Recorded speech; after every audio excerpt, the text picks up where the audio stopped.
So we're just going to walk through this process. We've got a problem here, which is written in your notes. Make sure you have this copied down.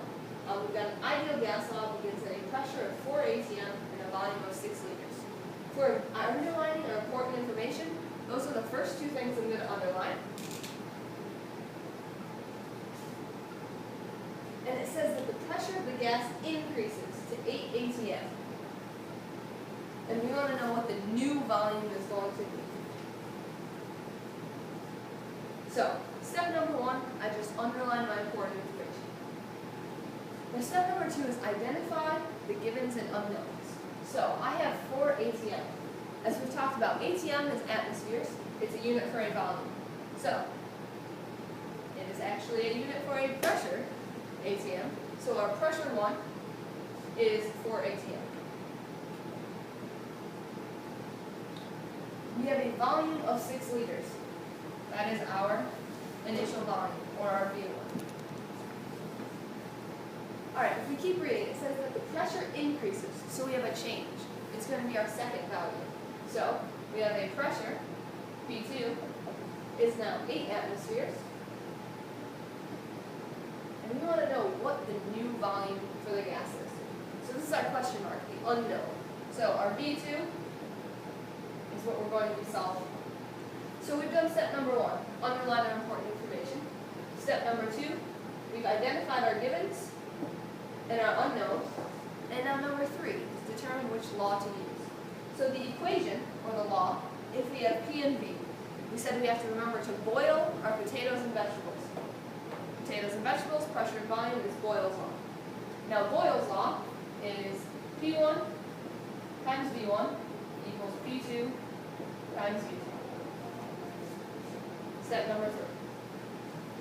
Alright, so now we hit step number 4. We've got to plug in our values with units. So, my initial pressure, P1, 4 atm. Just going to take this, 4 atm. So the next one is V1, 6 liters, times 6 liters. Remember that two variables next to each other are being multiplied. We've got an equals. P2 is 8 atmospheres. And our last one, V2. Since we don't know what V2 is, we get to keep it as a variable. So that is our unknown. So we've plugged in our values of units.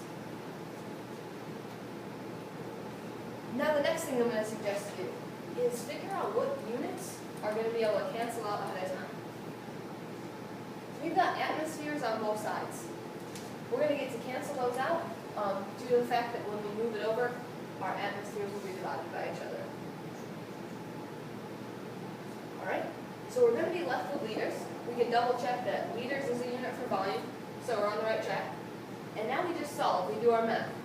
4 times 6, we've got 24. Liters is our current unit, equals 8 times V2. We still haven't gotten to what V2 is, but we know that 8 times V, we'll have to do the inverse of that, which will mean divided by 8 on either side. 24 divided by 8, we're going to get 3 liters, equals our volume 2. And now we have solved. If we take a look at this, we can check. We said that Boyle's law is an inverse relationship, noticing that we have a pressure of 4 atm, a volume of 6. In this case, our pressure is increasing, so we should expect our volume to decrease, and that's exactly what happened.